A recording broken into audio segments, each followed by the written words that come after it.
Welcome back to Undercover Agent. I'm Celine Graham, your host, and we have a guest today with us, Kathy. We've met Kathy before.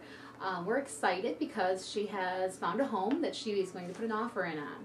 So we're going to be talking about that today.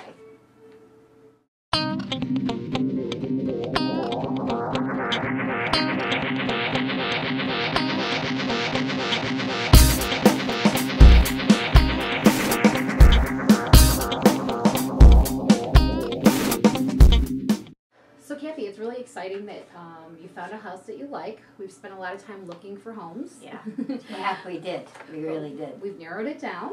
Yeah. First, we're going to go through and I'm going to answer any questions you have.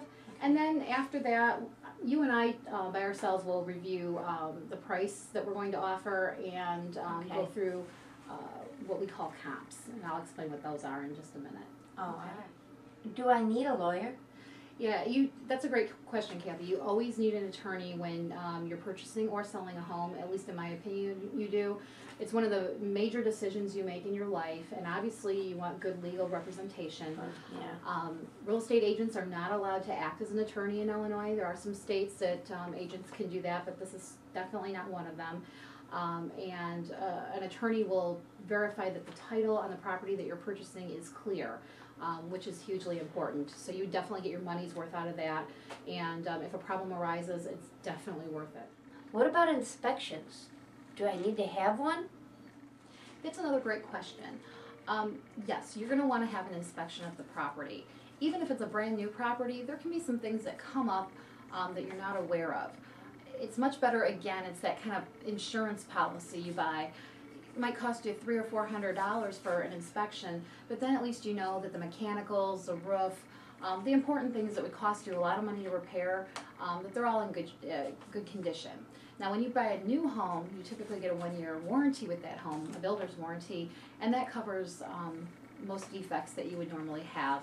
Although you don't want to close on a property if there's a foundation issue. That's not a legal battle you want to have to fight after closing, even on new construction. So the answer is yes, you always want to have an inspection. Well, how much money should I put down? How much you put down, Kathy, is going to be dependent on several factors, and that's something you and the mortgage broker will work out. One thing is, and we'll talk about what PMI is in our lending segment, but if you put 20% down, you can avoid the PMI payment, which can save you a lot of money, especially for a house in the price range you're looking at. Well, then how much should I offer? How much you offer comes from several things. One thing are comps, and we're going to go through those, you and I, together. A comp is a comparable property. We say comp in the business. It's going to have similar square footage, similar bedrooms, similar exterior materials, and a number of other items that we take into consideration to make something a good comp. We're going to look at that, and we're going to go back for the last 3 months. We're only going to look at properties that have sold in the past 3 months. In other markets, we would look back as far as 6 months, but because things change so quickly in our current market, the standard now is the last 3 months. So we're not going to look at properties that have sold in more than the last 3 months. Another thing we're going to look at is not what's on the market currently, as far as our offer goes, but what has actually closed. That's what an appraiser is going to look at when they value the property that you're purchasing, and that's what the banks are going to look at as well. How long does that take? Another consideration is whether the property is for sale under a normal circumstance or whether there's a situation that's causing distress, such as a short sale or a foreclosure.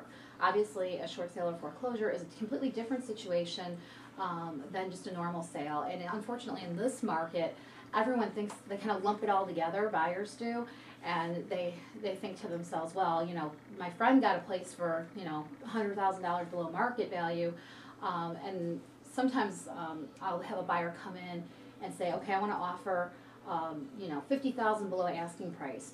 Well, if the property is not in a distressed situation or a foreclosure or short sale situation, chances are the seller is not going to be real crazy about taking that offer. Hopefully their agent has worked with them to get a price that reflects the current market and not a dream price from a market several years ago. your property is a single family home that you're putting your contract on. If it were a condominium, there's some extra things that we would take into consideration, like the cost of the association fees. We would consider the strength of the association. We'd look at their financials. And then as far as lending goes in a condominium situation, it's important for us to know how many of the properties or how many of the units are owner occupied. But again, that doesn't apply to yours. I only mention it because some people will be purchasing condominiums. Well, that's going to wrap up our episode for this week. Thanks again, Kathy, for joining us, and we'll look forward to seeing you again next time. Take care.